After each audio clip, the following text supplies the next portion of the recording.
Donnie and Dolly. The team is supported by ableauctions.ca. Closing your business? We can help. Wednesday, all of our guests today, including Paul Dolan, standing by. Brought to you by Able Auctions, our title sponsor, ableauctions.ca. Whitecaps coming off a 1-1 draw. I believe their third straight 1-1 draw in Minnesota. They're going to host Montreal Saturday at BC Place. Still looking for their first win of the MLS season. Also, Canada beats Honduras 4-1 in the Nations Cup last night in Toronto. They're off to the Final Four, CONCACAF Nations Cup, off to the Final Four in June in Vegas. They're going to take on Panama. Here to talk about it, Paul Dolan. How are you, sir? I'm very good, fellas. How are you all doing? Very, very, very good. Very good. How significant is that win last night, Canada over Honduras in Toronto? Well, the reality is it now qualifies them for the Final Four of the CONCACAF Champions League or the CONCACAF Nations League final. It's a Final Four type scenario, and it's going to be held in Vegas. And you play a semifinal against Panama, who beat Costa Rica. So that's they already know their matchup. And then the winner will face the winner of Mexico against the USA. So it's a huge opportunity. It's just the second CONCACAF Nations League ever finals. The U.S. beat the Mexico team a few years ago in the first one. And so this is a big opportunity for Canada to actually raise a trophy. They won the CONCACAF table, of course, to qualify for the World Cup. But to raise an actual trophy as a CONCACAF Nations League winner would be a big thing. Yeah, which hasn't happened for a while. I believe a Gold Cup 2000 was the last time, right? Yep. That's the last time Canada's won a trophy. You're right. Yeah, in 2000. Yeah, and then obviously winning the CONCACAF table was a big thing, and qualifying for the World Cup's the big one always. But it's nice to have these competitions that keep teams sharp and playing good opposition as well. I hate to be negative here, Dolly, but Canada soccer, what were they thinking with the ticket prices last night? Over $100 Wednesday night. It's cold. It's Toronto. I know Canada is hot right now in both the men's and women's game. There are controversies going on, though, right now. Was that not a bad call? You know, I think that they may be following the United States lead in what they do with regard to revenue. You know about the issues right now with trying to drive more revenue. I wonder if they feel that $13,000 at $100 a pop still nets you more than $30,000 at $25 a pop, or whatever the math might end up being. Of course, you'd love to have a full stadium. To me, that's first and foremost the most important thing, is growing the game, having fans attend the game and be tied into wanting to attend future games, buy merchandise, be at one with the team, really follow the team and support the team in every way. And to not be able to have more fans for a big game like that against our biggest rival when it comes to history, Honduras, in terms of the times that we've lost to Honduras over the years, to be able to crush them at home, you really wish there was a full stadium there. Yeah, it seems short-sighted. Okay, Whitecaps against Montreal on Saturday. Your overall opinion of what's happened so far with them, 0-2-3? I'll break it down into two things where I see issues. I think if you look at the 11 that the Whitecaps have, if you look at the depth that the Whitecaps have, you could argue that this is one of the strongest groups of players that the team has ever had. They filled three critical positions in the offseason. They wanted to upgrade in goal. I think they've done that with Yohei Takaoka, and I think he's been really good. They wanted to upgrade at center back as well, and they brought in Matias Laborda. He hasn't played much, and when he has played, he's played as a right back. So I'd like to see him get some time as a center back, although it's been a little slow for him to adjust so far, even in that position.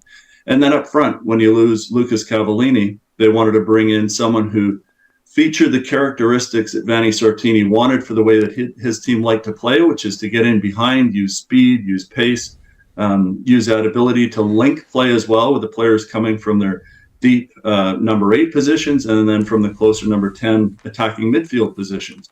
So some of those things have worked. I mentioned the goalkeeper. I think Takaoka has been excellent. The link play through central midfield, where Julian Gressel has kind of come in a little more central rather than his typical wingback role. I think some of that interplay has worked. And they've created some good chances through that. But the two critical areas that the Whitecaps have been let down this year is, first of all, finishing, because they've created a decent number of chances. They're in the upper echelon of the teams in MLS in terms of chance creation and expected goals.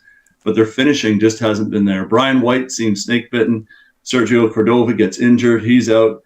So now does it come to someone like a Simon Betcher maybe, who has 3 goals now as a Whitecap in a couple of different competitions. Of course, in the CONCACAF Champions League, he scored against Real España. But in 2 games in MLS, in under 45 minutes, he's gotten goals, and the key tying goal against Minnesota. So that's an area where they need to improve. Maybe Simon Betcher can help on the weekend against Montreal. And then the other area is defending, in particular, defending against aerial crosses, balls into the box. They've just had a nightmare trying to defend, both on set plays and from open play. So if they can sort those couple of things out, I think things will start to turn in the right direction. Paul, Bruce Boudreau was in the final year of his deal. It didn't work out good for him. Vanni Sartini, final year of his deal. He started here with no wins, 5 games. What kind of pressure's on this guy right now, Paul? There's pressure. There's no question. I think the pressure is internal as well. Even upon himself. He knows that they can't have the same start that the Whitecaps had last year, where they won 1 of their first 8 games, put them behind the 8 ball so much that even though they had the second best record in the entire Western Conference for the second half of the season, ever since May 1st and beyond, they still couldn't get over that playoff hurdle. So they can't find themselves in that type of a hurdle again, having to overcome that. They've got important back-to-back home games coming up. This one against Montreal is huge, a team that's lost a lot of players but won a huge game against Philadelphia a couple of weeks ago in their home opener. So this, I don't want to boil it down to one game, but this is as big a game as, the manager himself will probably be looking at, and I think Whitecap fans as well. But, Paul, seeing the changes in the offseason, did you expect this slow start? I mean, I don't think you did. I think there was genuine optimism that, maybe this is the year they get back in the playoffs. Yeah, I think a lot of people thought that, Rick. I think the same thing. And the reason for that was how good they were the second half of last year, and the pieces that they brought in to go along with the pieces that kind of came in midway through last year that now have a full preseason under the belt, whether it's Andres Kubas, who I think has been an excellent pickup. Julian Gressel started the season terrifically well, 3 assists in his game. So I think the pieces are there. I think the expectations are there. I think the opportunity to turn it around is there as well. You don't want to use the old fine lines thing, but a goal here or a goal there, a finished chance by Brian White, let's say, or a defended cross means that you have 3 points instead of 1. Although you have to say, despite the fact that they outplayed Minnesota, very lucky to get a 98th minute tying goal in that game to claw a point out of that one. Yeah. Dolan, Apple TV. MLS is now linked to Apple TV. You're linked to Apple TV. What can you tell us about your experience so far? Well, TSN is going to carry a game of the week still. And what they'll do is they'll choose between Montreal, Toronto, and Vancouver. But if you want to watch every single game of the Whitecaps this year, or if you want to watch every single game that is being played in MLS and in the Leagues Cup competition in the summer as well, then you watch it on MLS Season Pass. And it's an app that you can find on Apple TV or on tvapple.com if you don't have an Apple device. And for me, in the first few weeks, it's been an incredible experience. We've had the opportunity to call the games, but viewing them and seeing them, the whip around show they have, the MLS 360 as well, where they're showing highlights as the games are progressing. What they've done this year is that they've put the majority of the games at the same kickoff time, whether it's 7:30 Eastern or Pacific or Central.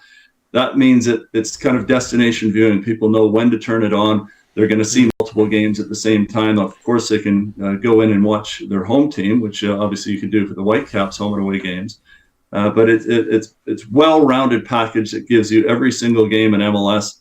And so far, it's been really enjoyable to call the games as well. We're hoping for a win, obviously, this weekend, but we'll see how that goes. And Montreal, I know, is looking for a win as well to keep that streak going. Well, if you're involved, it has to be first class. Paul, thanks for this. Appreciate it. Okay, thanks, fellas. Take care.